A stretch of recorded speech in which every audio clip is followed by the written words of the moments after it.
A new era is upon us here in Gold Fusion Wrestling, heading into November of Year 5 and nearing the beginning of Year 6. GFW's pay-per-views are getting some changes.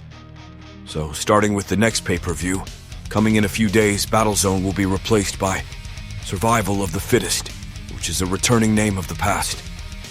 Following that, the December pay-per-view, which will no longer be called Final Hour. Instead, I think a more appropriate name of The Long Night fits the pay-per-view theme better. And it will still have the Final Hour match. The 1 hour Iron Man match. It will still be the main event of the pay-per-view. Following that, our January pay-per-view countdown will still be based off the Royal Rumble. Our February pay-per-view, Code Red, which is our Elimination Chamber style pay-per-view, will stay the same. Next, our Invasion pay-per-view, although the same name will no longer be our Canadian exclusive pay-per-view. Instead, it will be a clash between brands, where the National Wrestling Network, which is our third brand like NXT, will have matches with our main roster stars. Endgame, which is our version of WrestleMania, will stay the same. The only changes to this pay-per-view will be to update the number in the logo so it feels more authentic.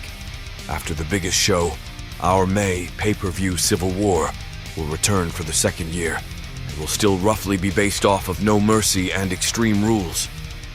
Now the June pay-per-view is no longer called Summer Madness. It will now be called A Game of Thrones. It will be based off of King of the Ring, where the winner of the tournament will get a shot at the Iron Man champion. In July, our July 4th special, Justice for Brawl, will be returning with no changes made. In August, Ragnarok will still be our equivalent to SummerSlam, and no changes were made. In September, Kingdom will be replaced with Storm's End, though it will be based off the same thing with cage matches and such. And in October, Extinction, which is our Hell in a Cell pay-per-view, will return, no changes made. So now that we're caught up, Are you